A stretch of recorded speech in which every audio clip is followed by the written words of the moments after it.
Jannik Sinner may be through to the Wimbledon semifinals, but the way it happened has left fans more stunned than celebratory. In what was shaping up to be one of the most exciting quarterfinal matchups of the tournament, Sinner found himself in serious trouble early against Grigor Dimitrov. The Bulgarian came out swinging with confidence, precision, and speed, clearly taking control of the match and leaving the world number 1 searching for answers. Dimitrov took the first set in dominant fashion, with a score 6-3, playing some of the best grass court tennis we've seen from him in recent years. And to be honest, Sinner looked a little rattled. His timing was off, his shots lacked depth, and even his normally reliable serve looked vulnerable. This also may have been caused by his fall in Game 1, when it seemed like he injured his elbow. Later, he took a medical timeout, and there was a genuine sense in the crowd and among commentators that an upset might be brewing. The second set had a similar arc, though Sinner fought a lot harder. Dimitrov was on fire. After nearly an hour, the set ended 5-7, and it looked like the Italian #1 player was done for. It seemed like it would be impossible for him to come back, especially considering how Dimitrov was playing. Before the third, there was a short break as the roof of the court got closed due to a weather alert for rain. After a 15-minute break, the match continued. Sinner looked a bit better, leading 2-1. At set point, Dimitrov was serving, and he produced a rocket, earning an ace. The crowd roared, but the camera panned to Dimitrov clutching his right chest, and he quickly fell on the ground. Dimitrov was in visible pain, and Sinner jumped to help him up.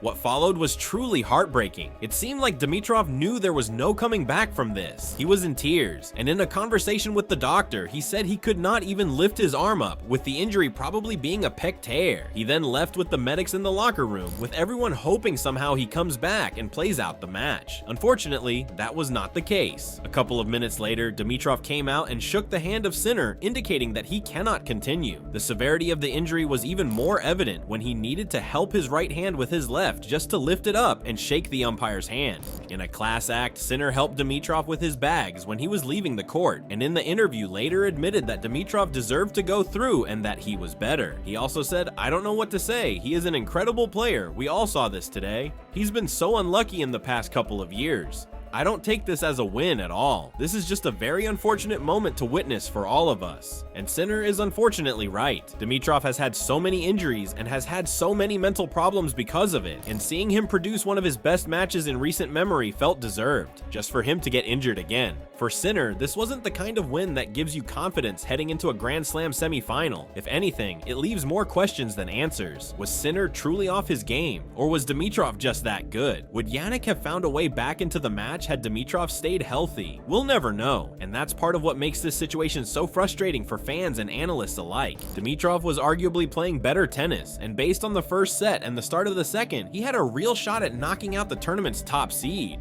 From Sinner's perspective, this is a strange place to be.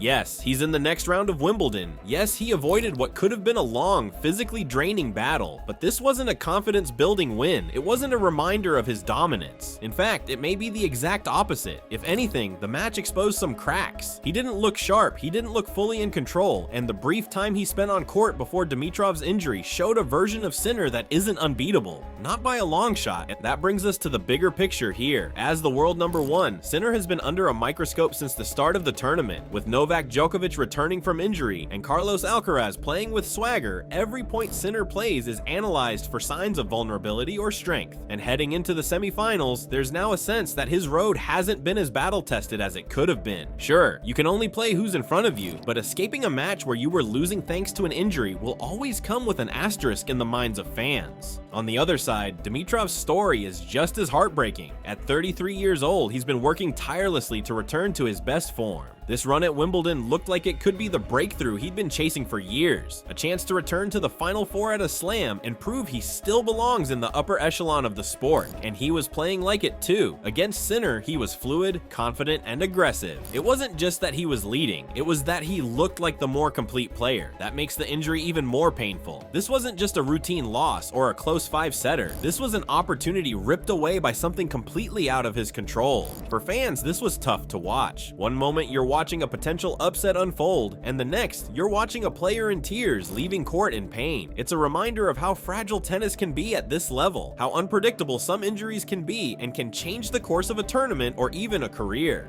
Sinner's advance to the semis will be remembered, but so will the context in which it happened. This wasn't a crushing win or a heroic comeback. It was a moment of survival and uncertainty, not domination.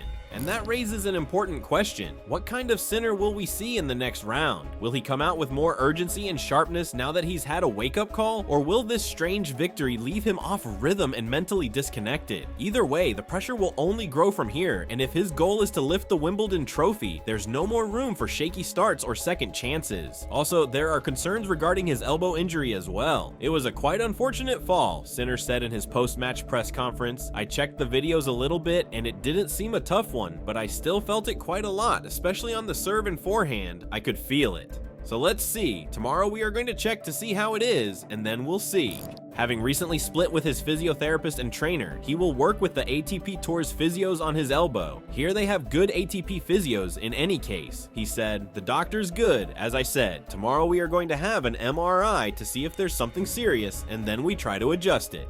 As Jannik Sinner heads into the semifinals, the conversation isn't just about his tennis. It's about timing, pressure, and expectations. Being the world #1 means the spotlight never turns off. Every match you play is a test, and every stumble, even one caused by circumstances beyond your control, gets magnified. And right now, Sinner finds himself in an unusual position. He's still alive in the tournament, but his momentum is harder to measure. After a relatively smooth start to Wimbledon, this match against Dimitrov was supposed to be the first real test of how his game holds up against serious power and variety, and in the short time before the injury, it didn't look like Sinner had a strong grip on the match. That's why fans aren't entirely convinced. Of course, Jannik is still one of the favorites to win the title. There's no denying his talent, and his mental strength has carried him through rough patches before. But it's also fair to ask, is he peaking at the right time? Does he have the rhythm and confidence that you need to win Wimbledon? Because if we're being honest, walking into a semifinal without a full-length, high-quality match under your belt can be risky. It's like going into a final exam after skipping the last few classes. Sure, you've done the homework, but you haven't been tested under pressure lately. But let's talk more about Grigor Dimitrov and give him his flowers. The tennis world has been rooting for him to make a deep Grand Slam run for years. His style is elegant, his shot making is beautiful to watch, and he's known as one of the nicest guys on tour. That makes this injury sting even more. He wasn't just leading the match, he was playing inspired tennis. And for someone who's had more than his share of setbacks, this was supposed to be the moment everything came together. Instead, it ended in pain and disappointment. The shot of Dimitrov sitting in his chair, in tears, and flinching in pain from every touch, trying to fight back frustration and emotion, was hard to watch. Because it wasn't just a match that slipped away. At 34, it was maybe his last great chance to reach a Wimbledon final. Sinner, for his part, handled the situation with class. He walked over to Dimitrov right away. No wild celebration, no fist pump. He knew the win came in a difficult way, and he showed respect, helped him up, talked to him, helped him with his bags, and acknowledged his talent and that he deserved to win. That matters. It's easy to celebrate when things go your way, but it takes maturity to understand when a win isn't really a victory in the full sense of the word. Still, that sportsmanship doesn't erase the questions that are now swirling around his form. If he's going to lift the trophy at the end of the week, Sinner is going to need to rediscover the level that got him here in the first place. His serve has to be sharper, his footwork needs to be cleaner, and mentally he'll need to block out all the noise about how this last match ended, because whether it's Carlos Alcaraz, Novak Djokovic, or any of the other top contenders standing across the net in the next round, they won't care about how he got to the semis. They'll only care about beating him, and they'll come with the kind of intensity that punishes even small lapses. In the end, this quarterfinal will be remembered as one of those strange moments in tennis, a match that didn't really finish, a result that didn't feel earned or lost in the traditional sense. But that's part of sport too. Sometimes it's brutal and sometimes it's unfair. For now, Sinner moves on and Dimitrov's dream gets put on pause once again. The only thing that's certain, the semifinals are coming, and Jannik Sinner will have to prove all over again why he's ranked #1.